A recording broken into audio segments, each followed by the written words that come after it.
Welcome back my friends, nk'ibisanzwe ni umuhungu wanyu mba niteretse ngarutse kukubarabura akantu ka fresh bazana utuntu tw'ubwenge gusa kandi mbizi neza ko wakenera niyo utabikenera mugenzi wawe yabikenera ukabimukemurira. So direct rero reka tujya kuri video y'uyu munsi turaza kureba uburyo ki wamenya nimba WhatsApp yawe barakwinjiriye. Wenda n'ubundi uretse ko barakwinjiriye wabibwirwa nuko nk'umuntu yaza akaba akubwira ati tiyaye mu kanya waza WhatsApp nakwandikiye urabireba ntiwansubiza kandi wowe ukaba uzi ko utigeze ujyaho. Icyo rero ni ikimenyetso cya mbere cy'uko yenda umuntu abikubwira nka gutyo, ariko aba hari ikindi kimenyetso cyo kuvuga ati ko abantu bari kumwe nahoze online kandi nzi ko uyu munsi wenda ntigeze njyaho cyangwa se iki bimeze gute. Rero aho kujya biguconfusinga gutyo direct ubundi wakanabikoze yenda nka kabiri mu minsi ibiri cyaze mu minsi nk'itatu ugafatamo inshuro imwe ukavuga ati ka checking ndebe ko nta muntu wanyinjiriye. Rero nta kindi uhita ukora, urahita ufungura WhatsApp yawe. Nimara gufunguka urahita uzamuka hariya hejuru ni kwizi WhatsApp yose yaba Messenger yaba na business zose niko bimeze. Ufungura ujya hariya hejuru kwa turiya tudomo dutatu hirya y'agakamera uhafungura hahita haza new group, new broadcast, link devices, started, read all settings. Wowe icyo ukeneye ni ukuhita umenya ngo hano kuri linked devices niho nshaka honyine, niho uri bwigire uhakande. Hanyuma numara kuhakanda nimba WhatsApp yawe nta muntu wayinjiriye mw'ubu buryo,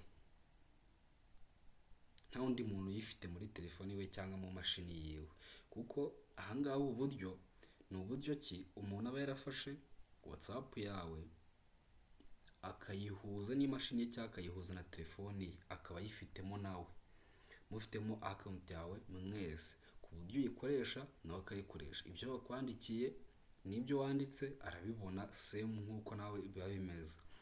Rero iyo nta muntu wakwinjiriye, mbese nta device bagize gute bayihuje nayo, uhita ubibonamo hano, uhita usangamo hano muri linked devices.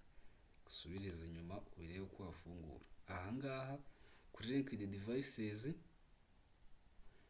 urahakanze hafunguka gutyo. Iyo amaze gufunguka gutyo rero uguhita umenya ko nyine nta muntu wigeze kwinjirira, ni wowe uyifite wenyine. Hanyuma rero mu kugira ngo rero sasa umenye nimba noneho warinjiriwe, nkanjye nta yindi device irinkinze kuri no WhatsApp yanjye, dore nuko bimeze. Hanyuma nzi mbereke nuko biba bimeze iyo winjiriwe. Iyo winjiriwe noneho dore kuntu biba bimeze. Ubundi usubira kwa ya linked device ngaka urakabona ugaklikaho cyangwa ugakandaho bisanzwe, uhita ubona noneho device iriho kuko urayibona nk'iyi ngiyi. Hano namaze kwilinkinga ku mashini yanjye ya Windows, niko yitwa. Whenever usanze harimo device hano mu selected device ukahita usanga harimo ngo device status, tap device to log out. Ahangaha mu gihe ubonye ko harimo indi device bitandukanye na bimwe bya mbere nakwerekaga, dore uko byari bimeze mbere nta kintu, nta muntu wakwinjira, nta cyangwa se nta handi wayilinkinze, ni gutya biba bimeze. Hanyuma mu gihe hari umuntu wayifashe dore uhita uyisangamo gutya.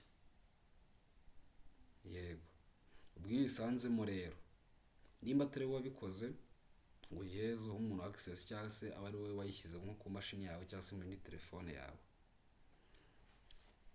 icyo uhita ukora nta kindi kugira ngo uhite uyikuramo, kuko nahangaha uhita uyiroginga out direct agahita ayiburaho access, kandi nawe kugira ngo ayigiraho access biba ari uko wamuhaye telefone yawe akaba ariho ayikura.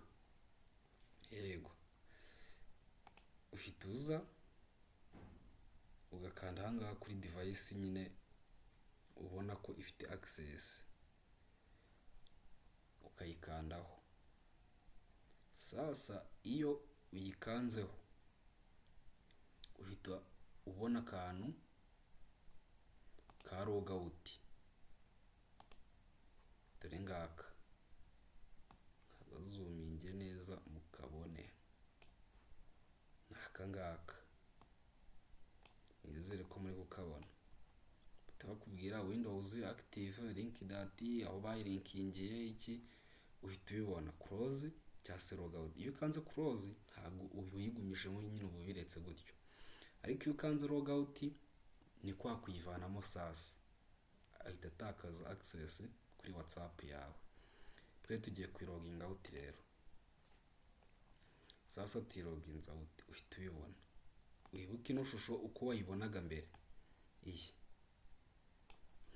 use WhatsApp on other devices. Ahangaha rero uhita umenya ko uri safe, noneho nta muntu wakwinjiriye. Nizere ko kano kantu kabufashiza. Ubwo rero nimba uzi ko ubikekeranye ukavuga ati ubu ngubu ko njya mbona bimeze gutya na gutya, ntabwo baba baranyinjiriye cyangwa iki, nahangaha rero ugomba kubimenyera ukahita loginga out direct, nta muntu ubajije, nta watse access. Biba byoroshye rero. Musubscribinge, murikinge, mukomentinge, mutubwire ati nshaka ko mumfasha kumenya bino, nshaka ko mumfasha gukora iki, we are here for you. Rero mukomeze mugende mukoraho utubare nyine tuzamuke, ku buryo mu kwezi kurasha tugize nko ku 3,000. Ndabemera sana rero. Igitekerezo, inyunganizi, wagenda hano muri comment section ukatubwira ati byifashe gutya na gutya.